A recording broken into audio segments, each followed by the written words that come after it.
Hi, I'm Bonnie Barker. I'm with BonnieBayCrochet.com, and I wanted to demonstrate for you the arrow stitch. I'm going to start off by using just a small swatch of single crochet. Okay, I'm at the end of the row. I'm going to chain 2 for a turning, and I'm going to begin by putting a double crochet in the first stitch. Now I'm going to work a treble crochet, but I'm also going to skip 1, 2, 3 stitches, and then the 4th stitch I'm going to work that treble crochet. Okay, now I'm going to want this treble crochet to show, especially if assuming this is my front side of the piece. I'm going to work 3 double crochets, but I'm going to work them behind the treble crochet, so that the treble crochet is in the front and the 3 double crochet are behind in the back.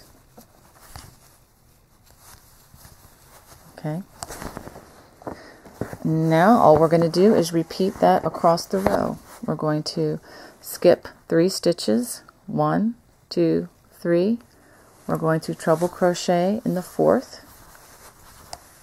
like so. And we're going to work double crochet again behind, it's going to be kind of hard to see, behind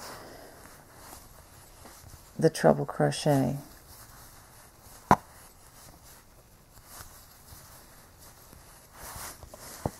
Like so. Okay, I'll do it one more time for you, and then we'll come back and do row 2. Okay, you have your treble crochet. Now I need to do 3 behind. 1, 2, 3. Okay. So I'm going to finish out the row, and I'll come right back. Okay, I also wanted to show you how I like to end the row.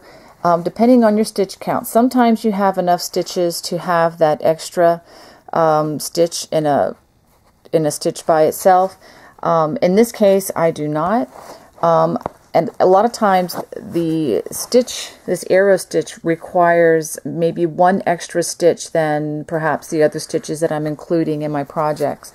And so what I often do is I will have an increase at the end of the row, but simply by putting the ending double crochet in the same stitch that I worked the treble crochet in, like that, and it's no problem at all. We can always reduce the stitch count later on in the project.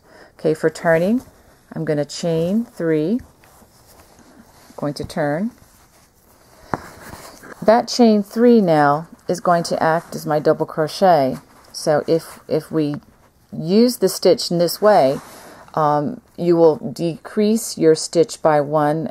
If this is all too confusing and too mathematical, just ignore what I'm saying. But for those of you who are very interested in keeping an even stitch count, you did increase in this last row by using the turning chain and not working in the turning chain, coming back through the next time. You will have returned to your original stitch count.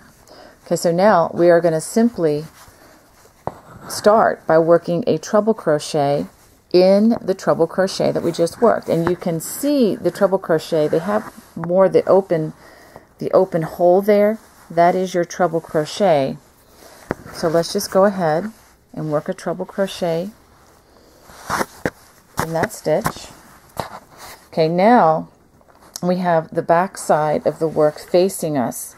Therefore, we're going to want the side that's behind us to show, which means we're going to have to work the double crochets in front of the treble crochet we just worked. Just trust me on this. So make sure row 2 of the arrow stitch, your double crochets are in front of the treble crochet.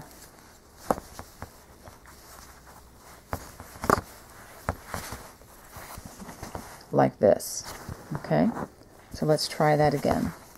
Again, look for the open hole. That's where your last treble crochet was. and then work 3 double crochets. 1,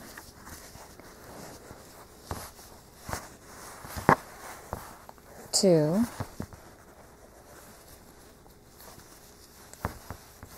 3, like so. Okay, let's do one more, and then I'll finish out the row. 1.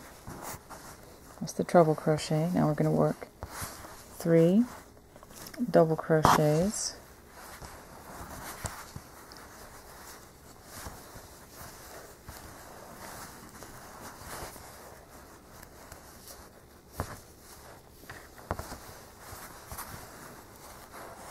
Three double crochets.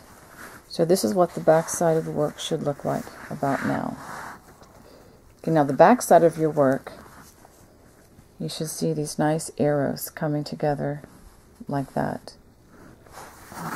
You can look at it from different directions. This is, again, a nice motif to break up other motifs in your Aran crochet work.